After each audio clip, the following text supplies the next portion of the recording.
तो आज हम लोग सेंटेंस के बारे में विस्तृत रूप से जानेंगे। पिछले क्लास में हम लोगों ने सेंटेंस को पढ़ा था, सेंटेंस क्या है, कितने होते हैं। तो सबसे पहले हम असर्टिव सेंटेंस जानेंगे। हियर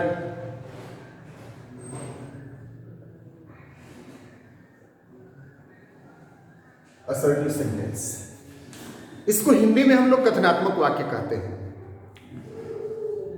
तो सीधे सीधे हाई स्कूल के लिए बहुत इंपॉर्टेंट है यार, सीधे सीधे यह बता दिया जाए आपको कि जब किसी तथ्य या घटना का बोध होता है तो वह वाक्य असर्टिव सेंटेंस कहलाते हैं। पीछे के क्लास में भी आपको बतलाया गया था कि असर्टिव सेंटेंस दो पार्ट में बांट करके हम स्टडी करते हैं। या तो हम अफर्मेटिव बोलेंगे इसको, या पॉजिटिव बोलेंगे। दूसरा जो सेंटेंस हो जाता है वो निगेटिव हो जाता है। यानी जब किसी तथ्य या घटना को स्वीकार किया जाता है असर्टिव सेंटेंस होता है, या स्टेटमेंट में। तो जब किसी तथ्य या घटना को स्वीकार किया जाता है तो असर्टिव सेंटेंस का पॉजिटिव या अफर्मेटिव होता है, और जब किसी तथ्य और घटना को अस्वीकार कर दिया जाता है तो वह असर्टिव सेंटेंस न होकर निगेटिव सेंटेंस होता है। अस्वीकार करने का मतलब ना, जैसे हम यहां एग्जाम्पल देंगे, ही रीड्स अ बुक, यह असर्टिव सेंटेंस होता है। इसी को हम लिख दें, ही does not read a book, तो यह निगेटिव सेंटेंस हो गया। यदि हम यहां लिखें दे आर फाइन, यह असर्टिव सेंटेंस हो गया। हम यहां लिखें डोंट गो, निगेटिव सेंटेंस हो गया। आई नो यू, असर्टिव सेंटेंस हो गया। सी डिड नॉट कॉल हर, या निगेटिव सेंटेंस हो गया। तो एग्जाम्पल से भी आपको स्पष्ट हो गया होगा। असर्टिव सेंटेंस को दो पार्ट में बांटकर हम स्टडी करते हैं, जिसमें एक पॉजिटिव हो जाएगा, एक अफर्मेटिव हो जाएगा, दूसरा निगेटिव हो जाएगा।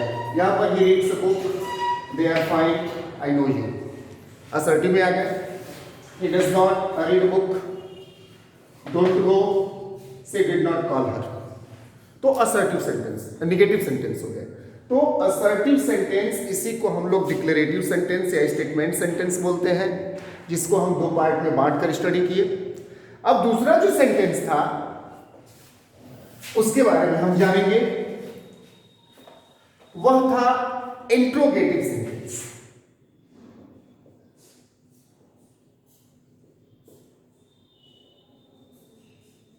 इंट्रोगेटिव सेंटेंस के बारे में कल मैंने बताया था कि जहां प्रश्न पूछा जाए, जिस वाक्य से प्रश्न पूछने का कार्य किया जाए, तो इंट्रोगेटिव सेंटेंस के बारे में भी मैंने बताया था कि इसको दो पार्ट में बांटकर हम स्टडी करते हैं।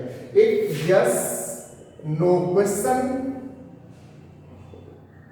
और दूसरा हो जाएगा WH वर्ड इंट्रोगेटिव या WH वर्ड क्वेश्चन।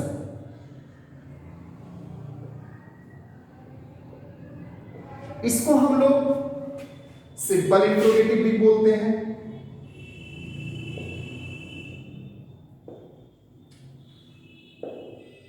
और इसको हम लोग WH वर्ड इंट्रोगेटिव भी बोलते हैं। तो यह सिंपल इंट्रोगेटिव क्या है और WH वर्ड इंट्रोगेटिव क्या है, मैंने कल बताया था। यदि हेल्पिंग वर्ब्स से कोई इंट्रोगेटिव सेंटेंस शुरू हो जाए तो उसको हम यस नो अर्थात सिंपल इंट्रोगेटिव मानते हैं, और यदि WH वर्ड यानी व्हाट, व्हेन, वेयर, हाउ, इट्स से स्टार्ट हो जाए तो उसको WH वर्ड क्वेश्चन या WH वर्ड इंट्रोगेटिव माना जाता है। जैसे do you know me, do से स्टार्ट हुआ। Are you okay,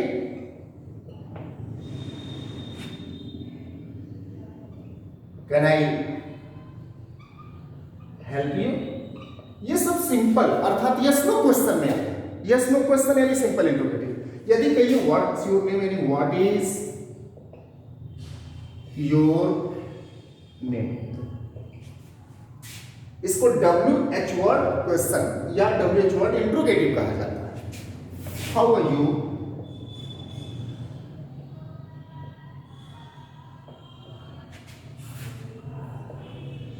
where are you going,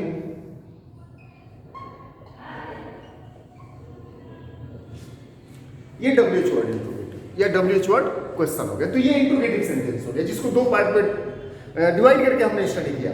यानी आपको असर्टिव सेंटेंस बताया गया जिसमें अफर्मेटिव और निगेटिव या पॉजिटिव और निगेटिव हो गए।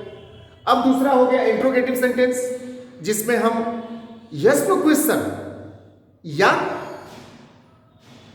Simple interrogative. सेकेंड हो गया WH वर्ड क्वेश्चन या WH वर्ड इंट्रोगेटिव। अब हम तीसरा सेंटेंस देखेंगे। हाई स्कूल के स्टूडेंट्स विशेष ध्यान देंगे। Third imperative sentence.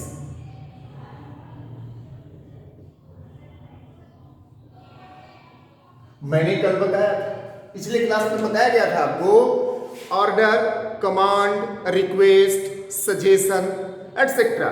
यानी ऑर्डर दिया जाए किसी को, आप कहते हैं गेट लॉस्ट। यदि किसी को कमांड यानी नियंत्रित किया जाए, यदि किसी से रिक्वेस्ट किया जाए, तो ये सब इंपरेटिव सेंटेंस के अंतर्गत आते हैं। जैसे come here,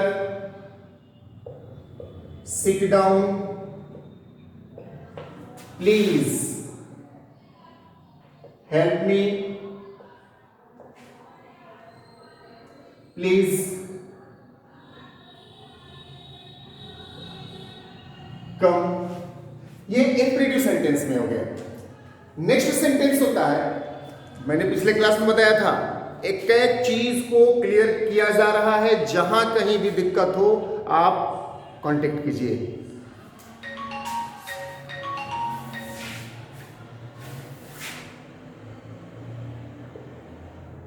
optative sentence. Optative sentence को कल आपको क्लियर करते हुए बताया गया था कि ब्लेस, कर्स, विश का बोध होता है। ऑप्टेटिव सेंटेंस प्रायः मे से स्टार्ट होते हैं। Oftenly may you live long,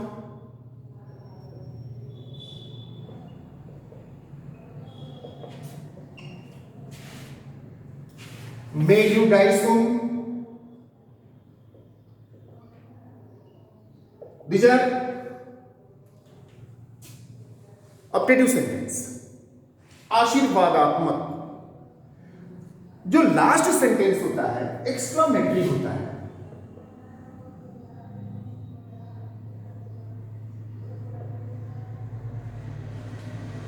exclamatory sentence आश्चर्य, जिससे सरप्राइज, कोई आप अचानक कहीं जा रहे हो, कोई ऐसी सूचना मिल जा रही है जिसका, अरे मान लीजिए इंडिया का मैच किसी अन्य कंट्री से हो रहा है, इंडिया हार रहा है, लेकिन आप अचानक कुछ देर के लिए सन्न हो जाते हो जब पता चलता है कि इंडिया जीत गया। आप ही कहीं कुछ खेल रहे हैं तो आप हारते हारते जीत जा रहे, तो सब सरप्राइज होता है।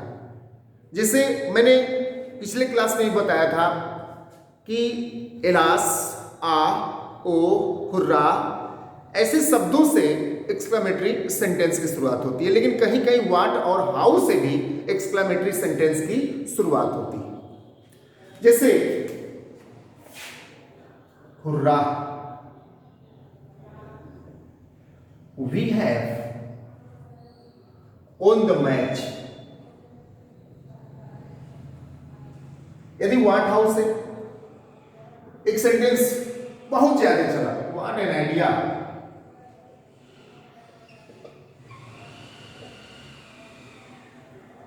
What a girl, what a scene, how beautiful she is. तो इस प्रकार के सेंटेंस एक्सक्लामेटरी सेंटेंस कहलाते हैं। तो आपको स्पष्ट आज सारे सेंटेंस को विस्तृत रूप से समझाने का प्रयास किया गया है। हाई स्कूल में कई प्रश्न आते हैं सेंटेंस से।